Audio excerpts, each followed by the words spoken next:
Hola gente, ¿cómo les va? Bienvenidos a Reglas de Juego, un canal de YouTube donde vamos a estar hablando de derecho y videojuegos.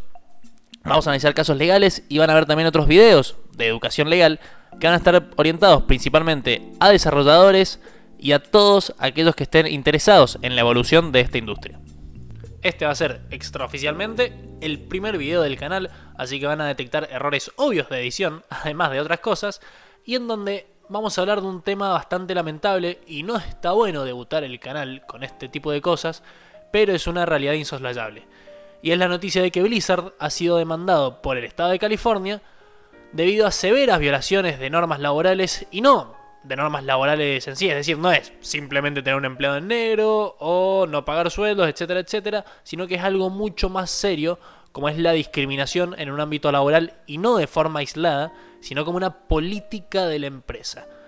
Lo que vamos a hablar en este video es básicamente qué es esa demanda, de qué se trata, por qué la entabla el ente público que la entabla, cuáles son las consecuencias, etcétera, etcétera. Básicamente es despejar dudas jurídicas en torno a este tema. Bien, entonces vamos a ver qué fue lo que hizo mal Blizzard, además de absolutamente todo. ¿Cuál fue la norma que violó específicamente? El estado de California está demandando a Activision Blizzard por severas y reiteradas violaciones a la Fair Employment and Housing Act, que, más allá de que es una ley laboral, en realidad protege derechos de índole más civil, como es la protección contra cualquier tipo de discriminación. Este tipo de discriminación puede darse no solamente durante el desarrollo de la relación laboral, sino desde antes. Es decir, que esta ley protege no solamente a los empleados estrictamente, sino también que obliga a la compañía a no tomar medidas discriminatorias cuando publica anuncios, por ejemplo, para llenar las vacantes disponibles en la compañía. También habla sobre la terminación del empleo, es decir, cuando despiden a un empleado, entre otras cuestiones. ¿Y en base a qué se puede producir la discriminación? La raza, el color de piel, la religión, el credo, la edad, algún tipo de discapacidad ya sea mental o física, el sexo, la orientación sexual, la identidad de género, alguna condición médica o genética, el estado marital o por ser veterano o el estado militar de los potenciales ingresantes. Y entonces, ¿qué es el DFH? ¿Qué es eso de lo que se habla siempre que se empieza a nombrar la demanda? El DFH es el Department of Fair Employment and Housing, que básicamente es la agencia gubernamental encargada de aplicar la ley antedicha, la cual no voy a repetir las iniciales ni el nombre, porque ya mi pronunciación en español es bastante lamentable como para seguir tirando palabras en inglés. ¿Y qué significa esto de que es el ente, la autoridad de aplicación? Básicamente que el DFH es la dependencia pública encargada de investigar y tomar acciones legales atinentes a la violación de derechos civiles de las personas en sus lugares de trabajo. Por ley, tiene la autoridad para proteger y salvaguardar el derecho y la oportunidad de todas las personas para buscar, obtener y retener su empleo sin discriminación alguna. Bueno, ya hemos hablado suficiente de quién es el que está promoviendo la acción, la parte actora, como diríamos acá en el cono sur. Y vamos a hablar entonces de quiénes son los demandados. Básicamente son tres: Activision Blizzard, Blizzard Entertainment y Activision Publishing. Estos entes caen bajo la órbita del DFH porque están constituidas en el estado de Delaware, California, y es por esa razón que el ente de California es quien tiene la legitimación, lo que se dice la legitimación activa, es decir, quién es el que puede entablar la acción judicial en base a lo que propone la ley. Además, si leen la demanda van a ver que entre los demandados se encuentra un 2 1 through 10, que no se refiere al verbo hacer en inglés, sino que se refiere a John Doe, que es la forma de decir Juan Pérez en español, y se refiere a todas aquellas personas cuyos nombres o cuya participación en los hechos que motivan la misma se desconocen al momento de iniciar la demanda, pero cuyo nombre o participación puede surgir durante el desarrollo del proceso. Y por último, como una noción antes de entrar al caso concreto, vamos a hablar de qué es lo que se busca con esta demanda.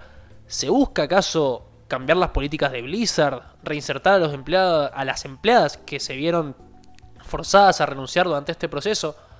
La realidad es que no, al menos de la redacción de la demanda, más allá de que al final se habla del injunctive relief, de declarative relief, la realidad es que la demanda está buscando el resarcimiento de los daños y perjuicios, pago de las compensaciones, de salarios caídos, por así decirlo, de partes del salario que no se pagaron, pero no está buscando más que eso, más que dinero. Es decir, compensar a las víctimas por los daños que sufrieron durante su trabajo en las compañías respectivas. Obviamente que no estoy minimizando la tarea llevada adelante por el estado de California, pero es simplemente el hecho, le estoy relatando de lo que se trata la demanda, más allá de que obviamente el juez va a dar la orden para que se cambien esas políticas, porque si no en el futuro a Activision Blizzard le puede llegar a ir mucho peor. Y ahora sí, dicho esto, vamos a hablar sobre el caso, desprendiéndonos de esas nociones previas que quería mencionar. Estamos ante una demanda por discriminación, básicamente, promovida por el DFEH del estado de California por los motivos que ya dijimos. ¿Y quiénes son las compañías demandadas? Obviamente, para la gente que está en el mundo del gaming, ya saben quién es Blizzard, quiénes son Activision. Básicamente Activision es un enorme publisher de videojuegos que tiene entre sus líneas juegos tales como los Call of Duty.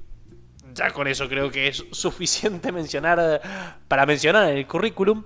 Mientras que Blizzard fue la compañía encargada de desarrollar en su momento World of Warcraft o incluso el original Warcraft y su excelente remasterización. Esta empresa es un gigante, cotiza en el NYSE, es decir, en la bolsa de Estados Unidos, y compone índices como el S&P 500 y el Fortune 500, que son índices bursátiles que siguen a las empresas más grandes de sus respectivos países. ¿Cuál es el tamaño real de Activision Blizzard? ¿Lo podemos determinar? La realidad es que a la hora de delimitar el tamaño de una empresa, de una compañía, se disocian bastante los hechos del derecho y básicamente no se puede mensurar de una forma concreta, pero sí podemos decir que tiene 9.500 empleados y más de 100 millones de jugadores en todo el mundo. Es decir, 100 millones de clientes. ¿Qué empresa tiene 100 millones de clientes?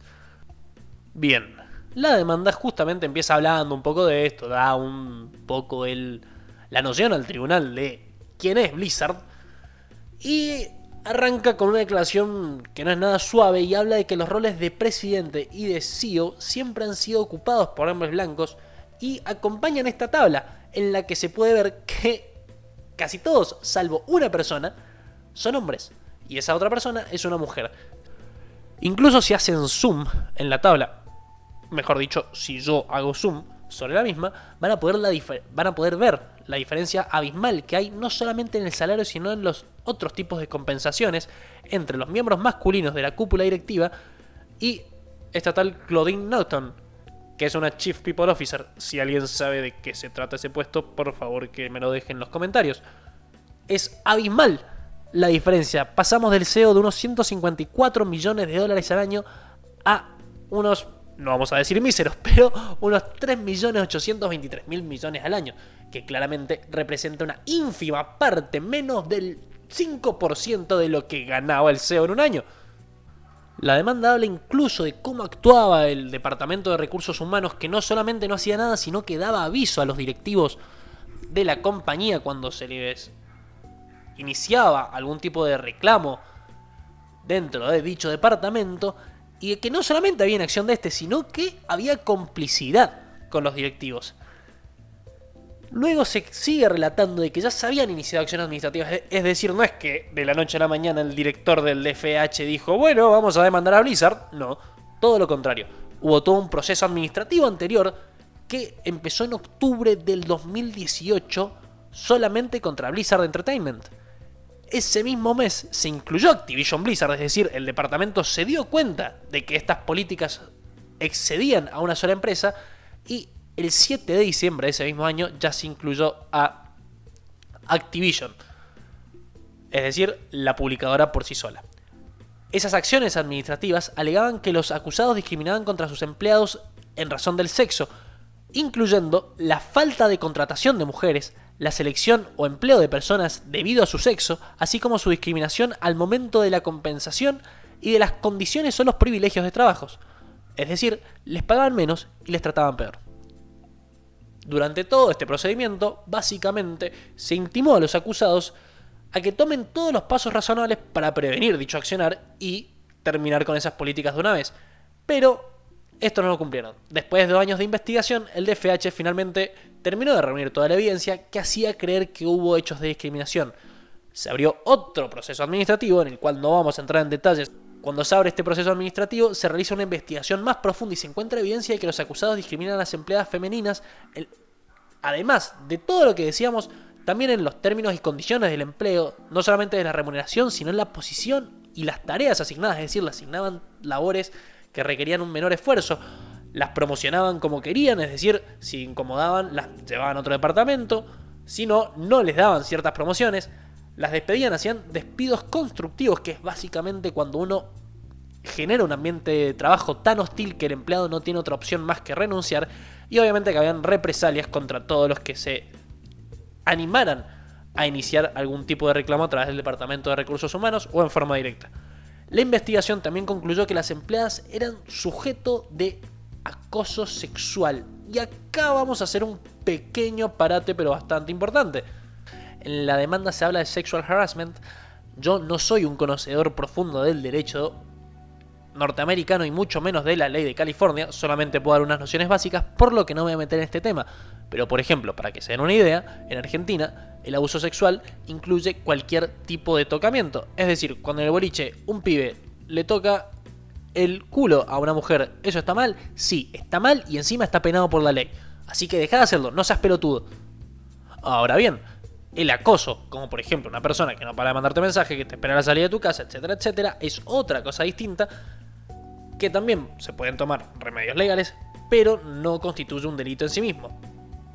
Hecha esta pequeña digresión, vamos a volver al tema y a decir que en este caso, cuando se habla de sexual harassment, se incluye también abusos de índole sexual, que desconozco si están penados por la ley de Estados Unidos o no. El DFH intentó resolver este problema sin litigar, ordenando una resolución extrajudicial de la disputa e intentando llegar a un arreglo no económico, sino que lleven a un cambio en las políticas de la compañía. Específicamente, estas citaciones fueron para el día 1, 2 y 15 de julio, pero las partes no pudieron resolver las distintas acusaciones. Siendo así las cosas, el DFH se vio en la obligación de iniciar las acciones legales correspondientes. Vale aclarar que esto no es una acción de clase, una class action, sino que es una acción representativa de un grupo determinado, que según la ley de California se define como un grupo de personas que vio afectada de manera similar sus derechos o cuando la plataforma fáctica o las razones jurídicas que surgen del caso son comunes a cierto grupo de personas determinado. Justamente la diferencia entre las class action y esta acción representativa, esta representative action, es que el grupo de personas está determinado, es decir, no es lo mismo demandar en nombre de todos los consumidores de un producto que de un grupo determinado de empleados que han sufrido políticas de discriminación específicas contra ellos. Acá es cuando la demanda se empieza a poner cruda y empieza a hablar de las bases fácticas de la misma, por lo que largo un disclaimer de responsabilidad y les digo que lo que van a escuchar a continuación puede ser bastante delicado para algunas personas. Estas bases fácticas son básicamente discriminación sexual, tanto en la paga, en la asignación de tareas, como en la promoción de las mismas empleadas, despidos y despidos constructivos, que es esta situación que les venía contando anteriormente. Desde el proceso de contratación, a las mujeres se les ofrecía menos compensación y posiciones menos lucrativas, así como menos oportunidades que sus contrapartes masculinas. La paga de las empleadas femeninas al momento del inicio de la relación laboral era significativamente menor a la de los hombres. La disparidad continuaba durante la relación laboral. Estas prácticas y violaciones eran continuas. Se les daban menos stock options y oportunidades de pagos o incentivos, es decir, menos compensaciones extra remuneración, como por ejemplo acciones de la compañía o planes en realidad para comprar acciones de la compañía más baratos. Las mujeres eran conducidas a los niveles más bajos de la jerarquía y muchas veces debían trabajar más duro y por más tiempo para tener iguales oportunidades de promoción que sus contrapartes masculinas. Por ejemplo, una empleada tuvo que estar 3 años trabajando en una misma posición para ascender, mientras que otros hombres en la misma posición en la que ella había ingresado fueron promovidos dentro del año desde que fueron contratados, a pesar de haber empezado después que ella. Otra demostración de esta discriminación hacia las mujeres en la asignación de tareas era que a los hombres se les daba posiciones de liderazgo mientras que a las mujeres no, lo cual les impedía ascender porque obviamente tenían menos visibilidad, su trabajo se notaba menos, etcétera, etcétera. Un ejemplo que es bastante esclarecedor es la gente del departamento de marketing. Habían 2 empleados, una empleada mujer y un empleado hombre. Una mujer que, a pesar de tener una mejor revisión de desempeño laboral, es decir, que las performance reviews, las devoluciones que le hacían sus propios jefes eran mejores que las de su contraparte masculina, que incluso generó más ingresos con sus campañas de marketing, y no solamente eso, sino que hizo casi el doble de las campañas de marketing, su contraparte masculina se lo invitaba mensual o semanalmente a tener reuniones con el vicepresidente, mientras que a ella no. Por lo tanto, no fue sorprendente que ascendiera a su compañero hombre y no a ella, ya que ella justamente no tenía esa posibilidad de generar vínculos con los superiores de su compañía. Similarmente, las empleadas en Blizzard Entertainment eran asignadas a roles menores, se les negaba una paga igualitaria, es decir, no se le pagaba lo mismo que a los empleados hombres que estaban en su misma posición, y les retrasaban los ascensos a favor de sus contrapartes masculinas que carecían de experiencia o cualidades. Un supervisor masculino delegaba sus tareas en sus subordinadas para jugar Call of Duty, mientras que otros supervisores masculinos directamente se rehusaban a comunicarse con sus empleadas femeninas, requiriendo la información necesaria directamente a otros hombres. Un desastre. Lo mismo sucedía en Activision Publishing, donde se notaba aún más la diferencia entre la remuneración de los hombres que de las mujeres, específicamente del Departamento de Recursos Humanos. Los demandados tenían prácticas específicas contra las mujeres embarazadas. A una empleada le habían asignado labores de manager, pero cuando le preguntó a su superior hombre sobre un aumento de sueldo acorde a las tareas que ella desarrollaba, se le dijo que no podía arriesgarse a promoverla porque podía quedarse embarazada y podía gustarle mucho ese tema de ser madre. ¿Qué? A todas se las trataba negativamente por sus embarazos. Se les daban revisiones negativas cuando estaban por licencia por maternidad, y otras mujeres fueron criticadas por ir a buscar a sus hijos del jardín mientras sus compañeros jugaban videojuegos, y se las echaba de las salas de lactancia para usar la sala como sala de reuniones. Directamente es un disparate, parece una película de terror. Imagínense trabajar en un ambiente laboral tan hostil. Las mujeres de color fueron un objetivo particularmente vulnerable. A una mujer negra le tomó 2 años entrar definitivamente en la compañía, mientras que hombres contratados después de ella entraban directamente en lo que se conoce como planta permanente, es decir, como empleados directos de la compañía y no como empleados contratados. También se le hacía micromanagement hasta tal punto que sus compañeros jugaban videojuegos sin conocimiento de su supervisor, pero cuando ella se tomaba 2 minutos su jefe le pedía explicaciones y se las pedía por escrito. Por ejemplo, cuando pidió salir antes del trabajo, se le pidió que redactara un sumario de una página de cómo iba a usar ese tiempo. Incluso llegaban a criticar su cuerpo. Y ahora sí entramos en la parte creo que más delicada de la demanda, que es respecto al acoso sexual, con esta salvedad que les hice al principio sobre el abuso y el acoso, etcétera, etcétera, cosas de abogados, pero que son igualmente de horribles. Yo personalmente me voy a referir a toda esta parte como abuso sexual, porque para mí merece esa calificación y no simplemente hablar de acoso, porque podría parecer que se está intentando disminuir la gravedad de la situación. Los empleados caían a trabajar orgullosos con una resaca que no los permitía moverse directamente. Esos mismos empleados después se ponían a jugar videojuegos y le delegaban sus tareas a las mujeres, bromeaban sobre su vida sexual, es decir, flaco, tan chica tenés la autoestima. Hablaban sobre cuerpos femeninos y hacían numerosos chistes sobre violación, así de crudo como suena. Como producto de esa cultura había innumerables comentarios de índole sexual y avances de todo tipo, tocamientos no queridos y otras formas de acoso. Una empleada sufría que los propios empleados de la compañía fueran a hacerle comentarios a su escritorio sobre su una fucking locura. Más precisamente, las mujeres que trabajaban en World of Warcraft sufrían incansables avances sobre ellas, comentarios denigrantes sobre violación y otros comportamientos de la más baja calaña.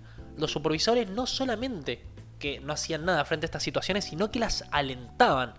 Incluso un supervisor le llegó a decir a un empleado que comprara una prostituta para curar su mal humor, como si eso fuese algo de todos los días. En un ejemplo horrendo de la inacción de los demandados, denota el DFH cómo Alex Afrasiabi, el ex director creativo senior de WoW en Blizzard, se le permitía realizar acoso evidente sin ningún tipo de repercusión. En las BlizzCon encaraba a las empleadas y les decía que se quería casar con ellas. Intentaba besarlas, las abrazaba en forma completamente desubicada. E incluso a la habitación de esta persona le decían la Crosby Suite, en referencia al violador Bill Crosby. Allen Brack, el CEO, decía tener conversaciones con Afrasiabi sobre su problema de alcohol y el trato demasiado amigable que tenía con las mujeres, pero básicamente era como cachetearlo en la mano y que éste siguiera haciendo lo que quería, sin tomar ningún tipo de medida real sobre la situación. joder, a esta altura ya es la situación muy grave. O sea, de la sola lectura a mí, yo soy abogado y veo cosas horrendas en la vida cotidiana, tales como las sucesiones, pero nunca me había topado con algo de este calibre. Y ahora sí viene la parte más fuerte en donde, por ejemplo, se hablaba de los cube crawls. Es decir, esta ridiculez que vemos en The Office sucedía en las oficinas de Blizzard. ¿Y en qué consistían? Básicamente, era ir agachado atrás de los cubículos e ir a tocar a las empleadas mujeres en sus partes íntimas. La verdad, una locura. Y sí, es algo que se suele evitar, pero que me parece que no se puede soslayar. Siempre se habla de un suicidio que hubo dentro de la compañía. Básicamente fue una empleada que tenía un tipo de relación, no se habla si consensuado o no. Yo entiendo que si no hubiese sido consensuada se aclararía esto en la demanda, pero que tenía una relación con un superior suyo y que le había enviado fotos íntimas y este superior las había repartido por todas las compañías y todos los empleados se le reían en la cara. En un viaje de trabajo que justamente hace esta empleada con el supervisor lleva juguetes sexuales y ella termina suicidándose de la presión y ansiedad que le generaba esa situación. Imagínense lo lejos que llegaron estas políticas de Activision Blizzard. Por último, y ya cerrando la demanda, se hablaba de las reiteradas quejas que hubo ante el Departamento de Recursos Humanos porque a las empleadas se les discriminaba por no ser jugadoras hardcore, por no estar jugando juegos pesados. Como muchas empleadas presentaron estas quejas y no se hizo nada. Y cómo a las empleadas que presentaban estos reclamos se las transfería involuntariamente a modo de represalia. Se les despedía o se les denegaban proyectos y otras oportunidades, que justamente esto del despido constructivo, de hacer un ambiente tan hostil en donde la persona no tenga otra opción más que renunciar. Esto definitivamente era una práctica y una política de las compañías. Es decir, no era un hecho aislado, algo que hacían un par de perejiles que estaban en la empresa. No, se lo hacía a propósito y era una directiva que bajaba directamente desde la cúpula más alta de la jerarquía de Activision Blizzard. Entre otras cosas, se les hacía renunciar al fuero de California para iniciar acciones legales. Una cosa que es una locura en un contrato laboral, hacer renunciar a un tipo de jurisdicción. La verdad que no tiene nombre. O sea, jurídicamente hablando, literalmente es una escupida en la cara. En las relaciones laborales está cantado que eso no se puede hacer. ¿Por qué el tipo se indignaba tanto por hacerlos renunciar al fuero judicial? Era una locura. Y bueno, finalmente ahí es cuando se expresa en la parte de la demanda que se demandan los daños compensatorios, daños punitivos, los saldos impagos, los daños y todos los remedios que prevé la Equal Pay Act, que es la ley que están aplicando en este momento, y se demanda un juicio por jurados. Es decir, que esto va a terminar tomando un estado público bastante importante. ¿Cuál fue la respuesta de Activision Blizzard ante semejantes acusaciones? Que básicamente el estado de California estaba desalentando a las empresas a quedarse en Delaware y que por esos motivos iban a tener que mudar su residencia. ¿En serio? ¿Really? ¿Cómo puede ser que la respuesta oficial de una compañía que es una de las más grandes de la Vía Láctea sea simplemente decir que esas acusaciones son infundadas? Literalmente es una locura. Y es más, habla de que esas políticas ya no representan a la compañía, es decir, que en el pasado sí la representaban. Lisa y llanamente es una locura todo lo que sucedió. Y ahora sí, para cerrar el análisis legal, es en qué se funda Blizzard Activision para responder semejante estupidez ante las acusaciones. En que en el proceso de Estados Unidos no es que la parte actora, es decir, quien entabla la demanda, debe acreditar sus dichos en la demanda, sino que simplemente la demanda se basa en esgrimir argumentos, es decir, detallar las situaciones que pasaron y todo eso, pero simplemente es un decir. Toda la prueba se produce durante la etapa del discovery, que es esta etapa del proceso en donde justamente se produce determinada prueba de acuerdo a lo que se dijo en la demanda. Es por esta razón que solamente el tiempo nos va a decir cómo termina este litigio, si se encuentra culpable o no Activision Blizzard y cuánta plata tendrá que ir a poner. Ahora bien, ¿se va a arreglar algo? Es decir, ¿la ley va a poder solucionar un problema de la vida real? Lamentablemente tengo que decirles que no. Que por más que una ley diga cosas lindas, que otorgue derechos, lo que sea, si no se aplica efectivamente, no termina cumpliendo su finalidad. Es decir, sí, van a cobrar un montón de dinero estas personas, pero lamentablemente ellas trabajaban en un lugar donde les encantaba. Muchas personas decían, Blizzard era el lugar de mis sueños, había hecho los videojuegos que a mí más me gustaban, pero sin embargo por esta situación me vi obligada a retirarme. La verdad es que el daño producido a esas personas no se va a poder sanar de ninguna forma, por más que el dinero, sí, el valor sustitutivo, que supuestamente todo el daño que vos sufriste lo puedas recuperar por ir al shopping y comprarte 3 remeras locas, no te va a sanar la cabeza, lamentablemente. Entonces, ¿cuál es el mensaje de este video? Más allá de que no hace falta dejar ningún tipo de mensaje, es que esto solamente depende de nosotros y más allá de todo lo que diga la ley, de que es rentable esta demanda, que seguramente las acciones de Blizzard, de Activision Blizzard caigan en la bolsa, etcétera, etcétera.